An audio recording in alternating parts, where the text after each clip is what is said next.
Welcome everyone to today's podcast. And today we have an awesome special guest, or guests, I should say, Nate and Taylor Looney out of Orange County, California. Welcome, guys. Thanks for having us. Yeah, no, we're excited. One thing I love about these episodes is I love to understand where you guys were. Just a couple years ago, you guys first came out and started working with us. What did the business look like at that point in time? Then what were the first 2 to 3 things that you then went and executed? What was the result of that? And just kind of navigate through your guys' journey. Is that cool? Yeah, of course. Okay. Sounds good. Perfect. So let's rewind.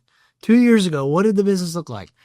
Well, we've been flipping about 10 years now. So we kind of started when you guys started. And we started as flippers, like HGTV, on the job sites constantly.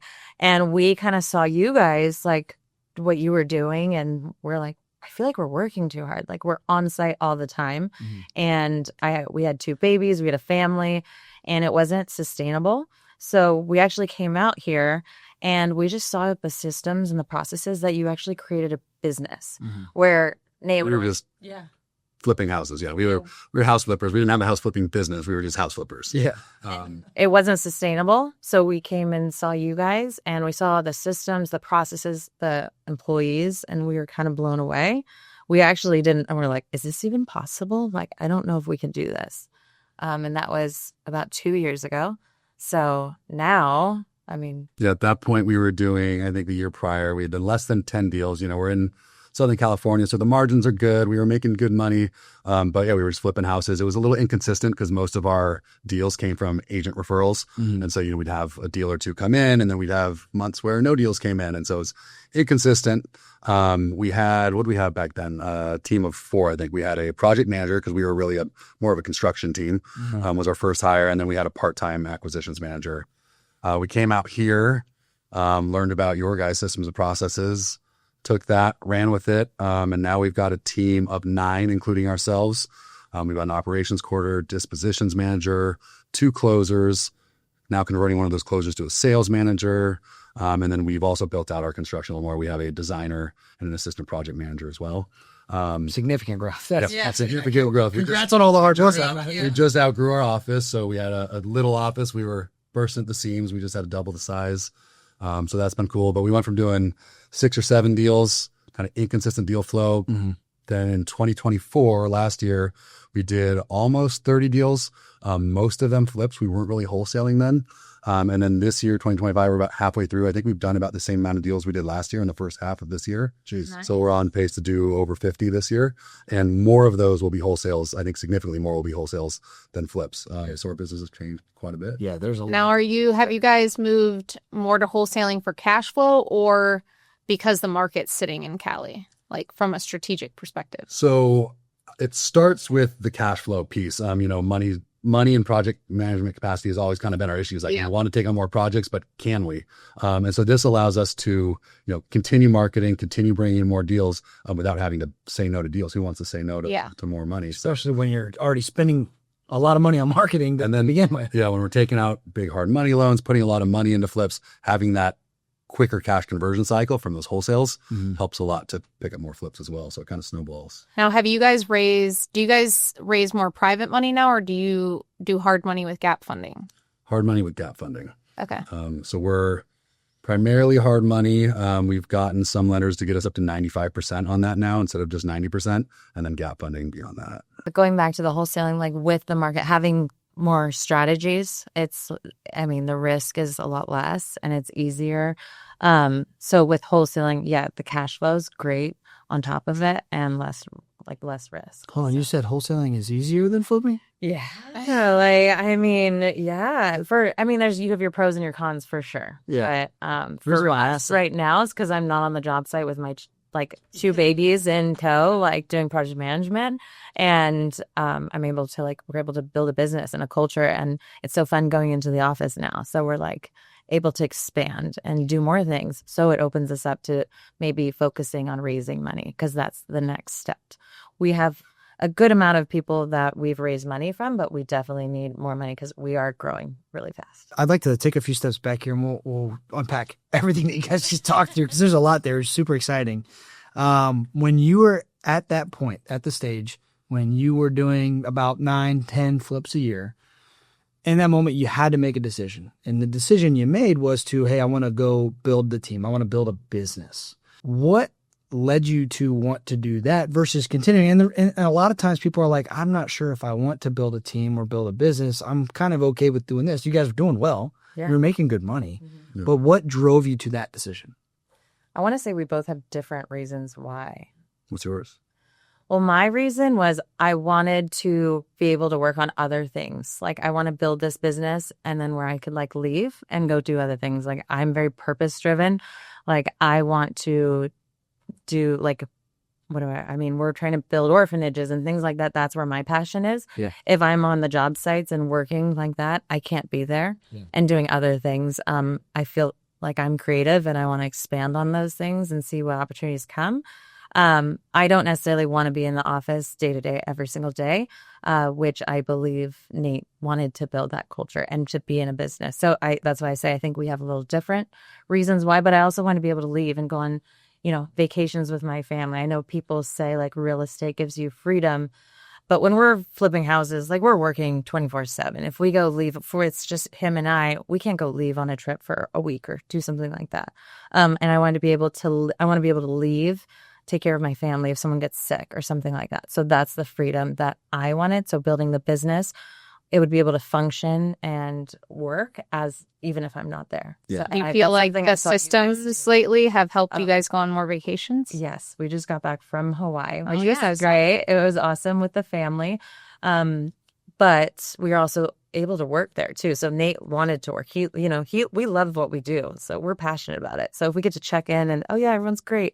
Awesome. We have the systems and the processes and we're able to log on to the computer, do a little chat, and it's really easy to communicate with them and see what's happening. Nate's over here like, I'm trying to become a billionaire. No, I mean, we all get into real estate. I think most of us get into real estate, for freedom, for time freedom is a big part of that. And so all on the same page with that. And then part of me just enjoys the challenge of building a business, kind of a new thing for me. I always thought that was, had an entrepreneurial spirit and knew that was something I wanted to do. So just building out that business was exciting. And something that's been rewarding to me along the way is providing for other people. And having people in our business. And not only are we making money and our business make money, but I'm seeing people that we're bringing into our business making a bunch of money and growing. Yeah. So absolutely. So that's really fulfilling for me. Fun. I love seeing that part. So that motivates me to wake up in the morning and make more money so we can trickle it down. And I'm surprised Nate hasn't fired me as a mentor yet because I introduced Taylor to Mom's Gone Wild. We're talking about this right Mom's Gone Wild long before she met you. It was a different level. Like I was surrounded by women that, are working in real estate. We are, moms or not moms and like to have a good time. And so there's a lot of similar things that we enjoy. And you don't really see that outside of this community. So. I've really enjoyed getting to know you guys in general. Obviously, I've known Taylor a little bit more deeper, but the one thing I've loved about watching you guys and some other folks in the community is it's one thing to become a flipper and build a business out of it and continue on the career path of it. It's another to do it as a couple. And it obviously presents challenges because we have to learn how to segregate our roles and responsibilities, how to not build resentment, how to maneuver tough conversations, how to turn it off at 10 p.m. when you're laying in bed together. So how has that been for you guys, like as you guys have grown out the company? I mean, it's been great because I say great because we've had a lot of help. We, you guys are our coaches for business and you guys have a relationship or coach as well, Ludmila, who, shout out to her, we started going to her. Oh. So we're getting business coaching. Now we're getting relationship or leadership coaching. Yeah. And then, we started personal training. So we just realized the more coaches we have, the more, money we're making and our business is growing in a healthier way and a stronger foundation. So we are all in on coaching. But with that, it's really hard. Extremely hard. But I think that one thing I've learned working with Lumelia is that they always say that like stress doesn't go away. It's about how you learn to manage the stress, right? And I think it's the same as working with your partner. Like the issues aren't going to go away. They're going to always come, but it's how do we manage it? How do we communicate? How do we resolve it without blowing up? Like things like that. Oh, yeah. And people are nuts if they think that they don't need a third party to get through all of that. Because I think it's a skill set that we have to learn to grow, just like leadership's a skill set, sales is a skill set. Being able to communicate effectively in a marriage, in my opinion, is a skill set that you have to invest in. And I just think that like, it's like if you're willing to grow your business, why aren't you willing to invest in your marriage? Because I don't know how to stress this to folks who are listening to this, that if you work with your business partner and it's your married couple, if you invest into that part, I bet you anything, your money, you'll see your bank account 10x. 100%. I would say like back when we first started, it was hard. Yeah, absolutely. I mean, it's still hard, but we've had our moments. I mean, when we first started our relationship, we were flipping a house in Palm Springs. It took 2 years to flip. It was a nightmare flip. We were engaged. I was a teacher. I was driving up and trying to help him scrape stuff and towel stuff, moving rocks. And I threw my engagement ring at him. So Sounds familiar. yeah. So yeah, exactly. Like that's premarital like counseling right there. But we had just started. We realized counseling was important and like therapy. So from then on, like we've been always looking for help and putting us number one. That's like a non-negotiable. Even in this business, like we tell each other, like, are you willing to live under a bridge? Because, you know, you don't know what's going to happen. So just being on the same page and like you said, communication, things get really stressful and it's stressful. I like to change it to like pressure now. So it's like, how are you going to handle pressure? Okay, what strategies are you going to use? You need the toolbox of strategies, just like in your business, like you guys are teaching. Same thing with relationships. So having those tools and like you guys even we met Ludmila through Results Driven because you did a 4-week marriage challenge, which was awesome. And that's why we knew like this is the place we kind of needed to be because it's not just real estate and the coaches. Like Jordan's our coach. He's incredible. He's like a therapist sometimes. Like he cuts things. Like, all right, guys, go on a date, go to dinner, and I really appreciate that because it's business, it's family, it's friends, and that's our purpose. I'm not here on this earth to just work constantly. So yeah, it's like the whole thing. Yeah, I've been really proud of watching. Well, the one thing I've loved about watching you is that you are the first person to say, I'm self-aware, I see it. Yep, I'm willing to hear advice on it or get coached. A lot of people aren't even willing, to even be self-aware, you know? Yeah. And that's one thing I've always like admired about mentoring you and like watching the coaches work with you. They give me the feedback. Oh, shoot. Now, yeah, you better do your homework. Yeah, now I just need to get Taylor out more often for some more moms week. Oh yeah. So I've been trying to get you out. I know. So let's go back to the team side because I think a lot of times people mistake that like I'll just go do more, and then they think that real estate's going to give them this time freedom, right? And you and I have young kids, and that's not the case. The only way you ever get time back is through people. You have to leverage people, systems, processes, but people ultimately building a team, you'll never be able to get somewhere when you can go on vacation for a week without a team. And I don't know why so many people hesitate. So if you go back to when you guys were just flipping, did you hesitate on a team because you just didn't know how? Or was it like you didn't know it was a thing or you were nervous to pay them? Like what self-owning beliefs did you have to overcome to get to where you're at? Didn't know how for sure. And then didn't know the importance as much as well. I mean, it's as crazy as it sounds. I didn't realize that hiring an acquisitions guy would get me more acquisitions. Like just obviously that sounds obvious, but yeah. When I went and hired an acquisitions guy, we started acquiring more consistently. When I went and hired a dispositions manager, we started wholesaling more deals. So that sounds really simple, but the reason you don't just go out and do it is because you don't know how do you do that? How do I sign them up as an employee? Do I do it as 1099? Yeah. How do I train them? How do I onboard them? So that's what you guys really unlocked for us was the fear of the unknown of how to go about that.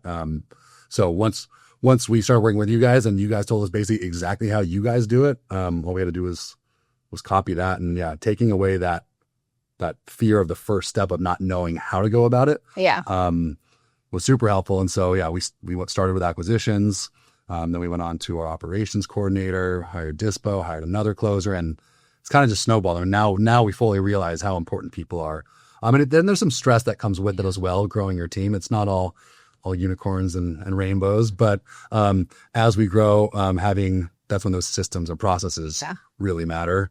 So that, there's checks and balances in place to make sure everything's moving in the right direction. Everyone's working together. But yeah, every hire we made has made a significant impact in our business, and then as a result on our lives. And leadership. You guys have taught us about leadership. It's one thing to hire people, but it's another to lead people. And it's a skill set that we have to continue to work on, just like a marriage. Like, I think sometimes people think, oh, you're a natural born leader. No one is. I mean, it's hard. It's actually probably the hardest skill set to learn, is really to come to people's level and take them to where they need to go. Do you feel like on the first few hires you made that you had to, how did you go about maneuvering some of the leadership lessons you had to learn? Oh boy, we're still I'm always going to constantly have to learn this. I've loved this rhyme. You guys have taught us about Above the Line. I read the book. I opened my eyes to a lot of things. I know there's things I really lack in leadership, and Nate lacks, but he also has strengths, but we kind of complement each other, and we're trying to we have the different strengths and weaknesses. So I kind of go to him. I'm like, hey, how can I do this a little bit better, or inspire a little bit more, or come off more intentional, not necessarily harping on you. I care. All I have to say is, hey, I really care about you. I'm going to hold you to these expectations because I want you to succeed, and I want you to be able to XYZ. I say their goals, build a family or whatnot. So things like that, I may come off as harsh because I'm just trying to go fast. And so I like to. That's me. And Nate, what are things that you've learned that you have to do? I don't want to upset anyone. I want everyone to be my friend. And so, I take it a little slower and buddy up to them a little more. And so there's a lot of downside to that as well, because you don't hold people accountable and stuff. So we try and work together to both meet in the middle. We got to work on some gapology. I'm reading that we've read gapology as well. So we're working on leadership is where a lot of our focus is right now. Now that we have the team, we're trying to make sure we lead them in the right direction and not acting just as managers and hiring them, but actually leading them. We got the team in place. Now we just got to optimize and make sure we're all rowing the boat in the same direction. Yeah. I think the one thing that also has helped is even your just KPI tracker and just knowing your numbers that you guys have taught us what to do. We're able to hold people accountable, even if it's a sales scorecard. You can't really lead someone if you don't know the data or whatnot. So one thing you you guys might have already been doing this, but you can always leverage our coach to have a conversation that might be tough for you, if that makes sense. Yeah. And you can frame it up as, hey, I just want to invest in the growth of us both, and let's go meet with Jordan. He's an expert in this, whatever, and allow him to kind of ask the tough conversations if it's needed. We heard he's available for firing if we need him too. We've had to fire a few people for folks. That's kind of funny, actually. But actually Jordan's gone over our sales scorecard and said, hey, I see a red flag over here, which I didn't see. So it's things like that have been really helpful and beneficial. Let's talk through a recent red flag, even if you guys don't mind. What was a recent red flag from an acquisitions or even marketing perspective that you and Coach Jordan were able to identify? And then what action did you take to solve it? Well, we're struggling right now with multiple offers. Okay. Multiple offers. And in our area, they're getting 20 mailers, or they're telling us from the get-go, hey, we're getting other offers. But then some aren't, because you give us 3 strategies, give your best offer, get your contractors out there to give you the best offer, or you can, what's the third one? Yep. So we have. Yeah. Remind me. So the first one that we always lead with is the premium price. Oh, yeah. Yes. Yep. So before we go to before you go to the 3, yes, premium price, then it's give me, we'll give them our MAO, or our best offer, what will get the deal done. Yep. And then the next one would say either we're going to get our wholesale, our dispo guy and our contractors involved so we can get the best price for them. And then same thing, best price. Yeah. And then this last one, I still play the game. Play the game. Oh yeah, play the game. Wait it out. We don't really love doing that one in our market because we can't wait it out because our competition is already doing the last 2. Yep. So wait it out means ask them, hey, when's your last person coming in to give you an offer? Yep. By the time we've done that, we've done that before, they're oh, Friday. By the time it's we have them call Thursday or right before that deadline. They've already accepted. So I've stopped doing that one. Yeah. So no, I love that you guys are implementing that. And I'm going to ask a follow-up question here in a second. But for everyone that's listening, I think it'd be just good to kind of break down that framework and the why behind it, we always lead with the premium price because this is what stress tests someone being the first person to show up, making an offer and stealing it from everyone else.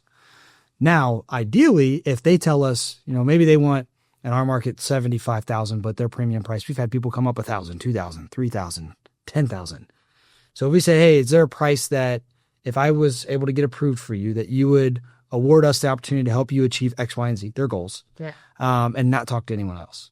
And sometimes people will give us a price. And if they do, great. We got to see if we can make it happen or not. And if they don't give us a price, then we go to one of these 3 strategies that you mentioned. Now, the reason why play the game works only after asking that price is because now we already have blocked the opportunity of the first person or second person that goes in and makes a strong offer. They've already told us, no, I'm getting 3 offers. I'm not taking anything. Like, we've already taken that shot. So that increases the chances of success with that playing the game. So I would go back if you ever lose one, always go back and make sure you're doing a call audit to see, did we ask the premium price or did we not? Because typically if you lost, it's because we didn't ask that. Oh, yeah. So the red flags we've found is, one, sometimes our guys aren't even asking or one of our guys they're not even asking if they're getting multiple offers. Yeah. So by the time he's asking us, hey, I have the MAO here, I'm going to go low. He gives them the he gives them the lower price, and he's like, no, I already have an offer at XYZ. And I'm like, shoot. All right. But I would say yes too. And usually it's the MAO. And I'm like, oh, that happened yesterday. I'm like, if you just said MAO, it was his price, what he wanted, like we would have gotten it signed. Now we're playing this dance and there's multiple people. And so we're probably going to lose out on that deal. Yeah. And also it's building rapport and things like that. Holding them accountable, permission to say no. There's things that I have seen. Yes. That we're working towards. Nice. Well, so it sounds like one of the red flags that you saw then was your offers per contract spiked up, and that's what led you to go, we're not catching this. We're not boxing objections. We're not doing these things. Nice. Yeah. Well, now you know where to spend your time. I know. It's a lot. Yeah. Like I said, I'm like leadership and management. That's not necessarily like my strong suit. So we actually are right now, our lead acquisitions guy is becoming our sales manager. So that's why we are coming back to results driven to get more information on how we transition him to be the manager, so I can do higher level focus on other things that I need. And you brought him out here to go through the workshop. Yep, he's here. Because that's not my strong suit. Like it's not, and I know my. Is he here today? My weakness. Yep. Yeah. Okay. You're gonna have to meet him. All right. So one thing I love to ask everyone is, for someone who was in the same shoes that you guys were at, almost 2 years ago, where you're wearing every hat, you can't go on vacation, you don't have the time freedom that you got into real estate for to begin with, what advice would you give someone who's in that seat right now or in that position right now to help them get where they're trying to go? So step number 1 is definitely hire. So that first hire is probably acquisitions. That's the start of the funnel. So bring in someone that's going to help you bring in consistent deal flow. Now to do that, you're going to have to have a sales process. You're going to have to be able to onboard them. You have some frameworks to handle all of that. But I mean, even if you don't, still hire. I mean, that's the number one. You gotta make it happen. And if you can get some of that in place through something like results driven, then all the better. It's going to make it a lot more successful. But I'd bring in that acquisitions guy. Number 1. Get off the phones. Stop relying on agents, and bring in someone that can help you bring that in consistently. Yeah, I love it. I wish we waited way too long to bring our first closer on. Oh, I know. That's one of our biggest regrets. I'll never forget. We were like almost a year in, and I had hired an admin, so I was at least on the calls myself at that time. And then when he came in, he locked up $90,000 in projections that first month. I'm like, why did I wait for this? It just accelerates things so fast. I mean, you can keep progressing yourself if you want, but it's can be exponential if you bring on people. Yeah. I'll never forget Tiff looking at me when that happened. Hold on, I was debating if I was going to say this or not, but I'm going to go for it. Oh, here we go. Tiff looked at me and she goes, "We're geniuses. This is crazy. This is the best thing ever." I was like, it is pretty cool. I mean, we don't have to be the ones on the phones. Was I the one holding us back then? No. I think we both had the same limiting beliefs, but for whatever reason, we made the decision to go all in on this. And when we did, it was like, you guys have probably seen the same thing where you make a change, you grow, and that becomes the new standard, right? Yep. Maybe you're doing 1 or 2 deals a month. Every time we break a record, I say, well, guys, now it's your new minimum. So Because now you know it's possible. Well, when you like 3x almost, like it's not overnight, right? I mean, there was a process to getting them up to speed and everything like that. But the moment that you go, you're 30 days in and you look back and you're like, holy crap, this is. I mean, I've got goosebumps talking about it because it's so exciting. But I just remember that moment. I'll never forget that. I'll have to figure out a way to relive that. Awesome. So you can just forget the guy that we hired first, though. Yeah. But yeah. So it's it. Well, go ahead. It's awesome when you get to those new standards. You kind of look back, and it's easy to forget what the old standards used to be, and it's kind of crazy to look in the rearview mirror and be like, wow, like we used to think this was awesome, but like here's what we're doing now, and just constantly setting new standards. It's awesome. I wish me and Chris were sitting in a meeting yesterday, and we're like, man, we would give anything to have those old problems back. Yeah. Right? Like the problems get bigger, and they're more stressful, and they're worth more money, and I'm like. Remember when we used to argue over like a report, let alone. Oh, yeah. So different problems and then getting different help, like, whether it's business coaching, therapist or anything like that, just with the more levels. I would say my best advice is be careful of being too frugal. I would say I was concerned with the money and I was scared that we were going to fail. Like it was not that I knew I could flip a house. I knew we could flip a house and we can continue to do it. I had confidence there. It was really the confidence in spending money. And usually like you might have to go borrow money or things like that to do something like coaching or to hire. So spend the money because we have seen the rewards. Like I've seen the rewards. I understand now. Now I'm obsessed with delegating. I'm like, who can we hire? Oh, there's a problem. Who can I hire? Who can I hire? So I just seen it. So don't be afraid to spend money. Do it professional, like do it responsibly. Yeah, don't go buy a boat. Yeah, don't be crazy. Be responsible. Like get advice, but don't be afraid to take that. Yeah, I would say that's probably one of the biggest self-limiting beliefs I see hold people back with. I was even there that first year. I'll never forget having a conversation with my coach one night. I was like in tears, and I was like, "She's like, I don't understand. Why won't you hire this admin?" And I'm like.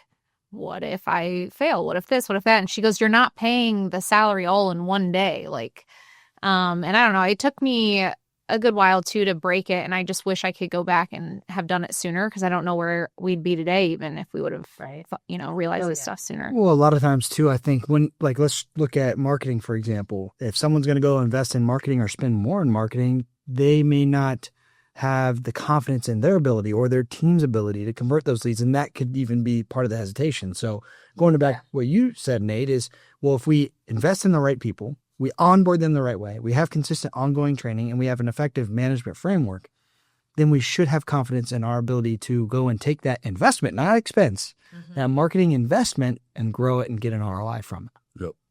Yep. And I'm lucky in that I'm pretty good at spending money in business. I don't have a lot of hesitation there. But when I came to results driven, and I think it was when we sat down with Jordan our first day and kind of put together, back of a napkin math on what a direct mail campaign would look like. We had never done direct mail before.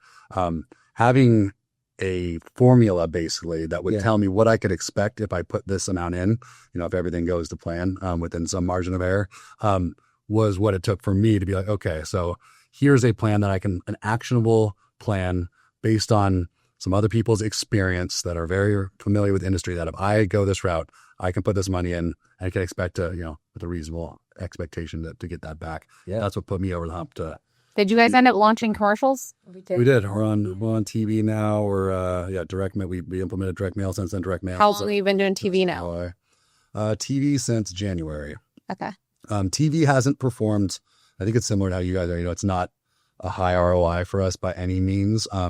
But so many people that we know have seen the commercials. So just from a credibility perspective, from raising money and that type of thing, our son just got recognized at lunch the other day. I literally came back, I pointed him out. He's like, he's on TV.